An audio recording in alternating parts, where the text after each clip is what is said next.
हम तो डेली आ सकते हैं, हम तो डेली आ सकते हैं उसके दर्शनों के लिए, दर्शनों के लिए, प्रवचन के लिए हम उसके पास डेली आ सकते अच्छा, कभी बैठ के ये बता बेटा एक बार और सोचो। पहले तो उनका स्पीच होगा, उस स्पीच देने के बाद उनका जो इस टाइम जो उन्होंने वस्त्र पहन रखे हैं वो उनको त्याग देगी। उस दिन पूरे संसार को त्याग के, जैसे शादियों में ये बन्ना बन्नी गाते हैं, हाँ, मुख से गाते हैं, उसी तरह मुख से बन्ना की जगह वैरागन बहन बोला जाता है।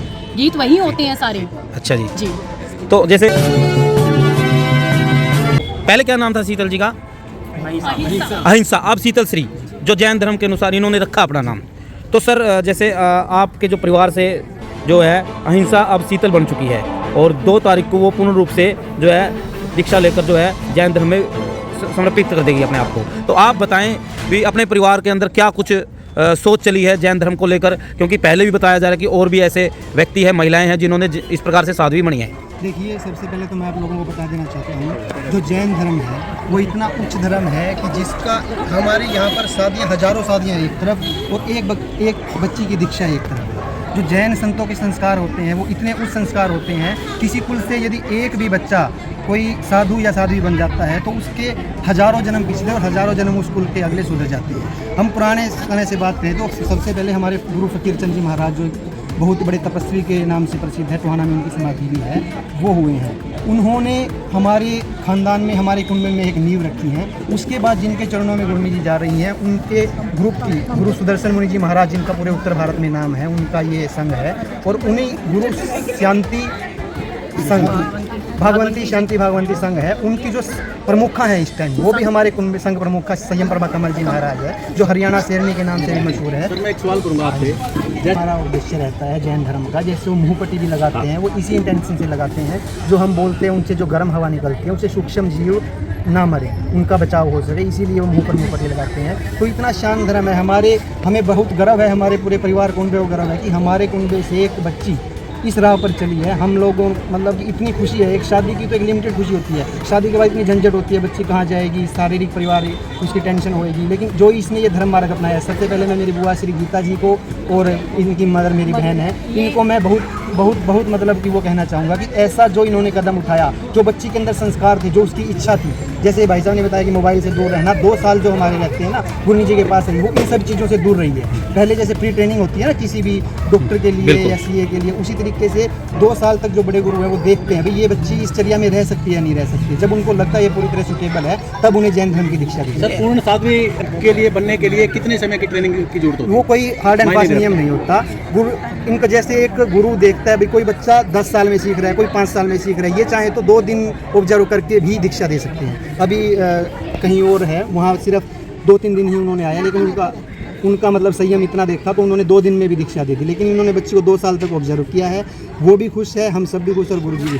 जैसे जो शीतल है, तो शीतल 2 तारीख को जैसे दीक्षा ग्रहण करेगी, तो जैसे शादियों में होता है कपड़े पहनते हैं, आप सभी आए हुए हैं, तो उस दिन क्या रहेगा? मतलब उस दिन भी ऐसे ही?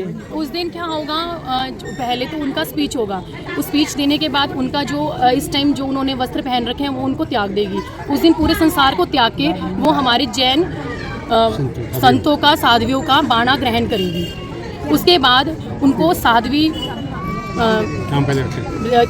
कह दिया जाएगा। उसके बाद 9 तारीख को बड़ी दीक्षा होगी। बड़ी दीक्षा होने के बाद वो संपूर्ण रूप से साध्वी बन जाएंगे। फिर हम लोग भी उनको नमन करते। अच्छा, आज जैसे ये जो लेडी संगीत हुआ है, जैसे हमारे शादियों में खाना होता है, अलग अलग तरह के व्यंजन होते हैं, यहाँ पर क्या हुआ मतलब बताएं थोड़ा। यहाँ पर हमारे यहाँ कोई व्यंजन नहीं होते, सिर्फ प्रसाद के रूप में बांटा जाता है। कुछ भी बांट सकते हैं, कुछ भी बांट सकते हैं, प्रसाद बांटा जाता है। तो जैसे गीत कैसे गाए? गीत कह रहे थे, गीत डीजे से चले या फिर कैसे यहाँ डेक से चले? जैसे शादियों में ये बन्ना बन्नी गाते हैं, हाँ, मुख से गाते हैं, उसी तरह मुख से बन्ना की जगह वैरागन बहन बोला जाता है। गीत वही होते हैं सारे। अच्छा जी। जी। तो जैसे और लोग भी आए थे जी। किसी ने आपसे कहा अभी आपके परिवार की एक लड़की जा रही है, कठिन परीक्षा है, क्योंकि अभी क्या पता आगे वाले समय में क्या पता दिमाग उसका पलट जाए, वो हो सकता है जी। अब जो ये जैसे 2 तारीख को जो दीक्षा है, उसके बाद जो 9 तारीख को दीक्षा है ना, उस बीच उनका मन अगर चेंज होता है तो वो वापस जा सकती हैं। मतलब समय दिया जाएगा उनको? 9 तारीख 1 हफ्ता होता है, 9 तारीख के बाद वो प्रॉपर सती बन जाएंगे। उसके बाद हम लोग भी उनको, उनके माता पिता नहीं आए जी? हाँ जी, उनके माता पिता जी, उनकी माता। अच्छा, आप उनकी माता जी हो? अच्छा जी। तो आपकी बेटी साध्वी बन जाएगी 2 तारीख को, तो आपकी क्या डिस्कस होती थी? एक माँ ही सबसे ज़्यादा जो है बेटी या बेटे का की सारी बातें जानती है, अंदर की बातें भी और सारी बताएं आप। किसी भी तरह की बातें, जैसे जैन धर्म में जाने को लेकर, या फिर आपने ये कहा बेटा अब हम आप और हम अलग हो जाएंगे, या फिर दोबारा आप हमारे पास नहीं आ। तो मेरा नियम है। अच्छा, मैंने 12 साल से गुरु से इस चीज़ का नियम ले रखा, अगर मेरे घर से कोई भी दीक्षा लेगा तो मैं कोई अड़चन नहीं डालूंगी। अच्छा। 12 साल से मैंने तो आपके परिवार में कोई नाराजगी हुआ शादी पढ़ने से? कोई भी? क्योंकि मेरा सारा परिवार ही जैन धर्म से लिंक है, और इस धर्म में, इस परिवार में गुरनी जी के पास हमारे 12 मेंबर बने हुए हैं साथ में। तो सभी के सभी खुश हैं, खुशियाँ माहौल है आपके घर में मेरी मौसी नानी है सब, अच्छा, सारा परिवार हमारा। कहीं कभी ना कभी एक बेटी है जो माता पिता से शादी के बाद दूर चली जाती है, तो कल 2 तारीख को जो है आपकी बेटी साधु का जो चोला पहनेगी, उस दिन आपकी क्या मतलब अंदर के क्या भाव रहेंगे अंदर के? देखो, शादी के बाद एक लिमिट हो जाती है कि हम मिल नहीं सकते, ससुराल वाले चाहते हैं या कुछ हो जाता है। यहाँ पे तो हमारा आधी रात को मन नहीं, करेगा। शादी के बाद तो आप मिल सकते हैं, रह भी सकती है, आ भी सकते हैं। यहाँ पर वो चीजें हम तो डेली आ सकते हैं। हम तो डेली आ सकते हैं उसके पास, दर्शनों के लिए, प्रवचन के लिए हम उसके पास डेली आ सकते हैं। अच्छा, कभी बैठ के ये बता बेटा एक बार और सोचो, कभी कल को फिर ये ना दिक्कत आए, क्योंकि एक बार यहाँ गए फिर उसके बाद जो है एक बार क्यों सोवर बोला है जी, क्योंकि ये रास्ता संयम की धार है ना, बहुत खतरनाक। ये रास्ता श्री कृष्ण ने अपने आप चुना है? जी, अपने आप चुने। उनके अंदर भावना थी। अच्छा। हम जान सकते हो कि सब भावना रहते हैं, हम बच्चे को तो 10 दिन भी नहीं रोक सकते। आपने हिम्मत दी उनको? हाँ जी। अच्छा, एक और बात, जैसे चलो मैं वो बात कहूँ या ना कहूँ, फिर भी मैं कहूँगा। वो कहने का मतलब है, जैसे बताया जा रहा है कि पहले जब भी होता था शादी का जो चोला है या शादी के जो कपड़े हैं, लिबास है, वो पहनाया जाता था, तो इसको भी पहनाया जाएगा जी, आखिरी समय में? जी, हमारे में नहीं पहनाया जाता। हमारे में एक वैराग्य दीक्षा होती है, जब उन सारे कपड़ों का त्याग करके उस दिन सफेद वस्त्र धारण किए जाते हैं, सफेद सूट पहनाया जाता है बच्चों को। मेरा कहने का मतलब ये है, उस दिन से पहले सारे जो कार्य होते हैं, चाहे वो कार्य तो होंगे, कार्य तो सब। जैसे उस दिन आपका ये पहना दिया जाएगा, उसके बाद फिर आखिरी बार पहनेगी ना, उसके बाद फिर सफेद उसके बाद सफेद सिंपल सूट पहने।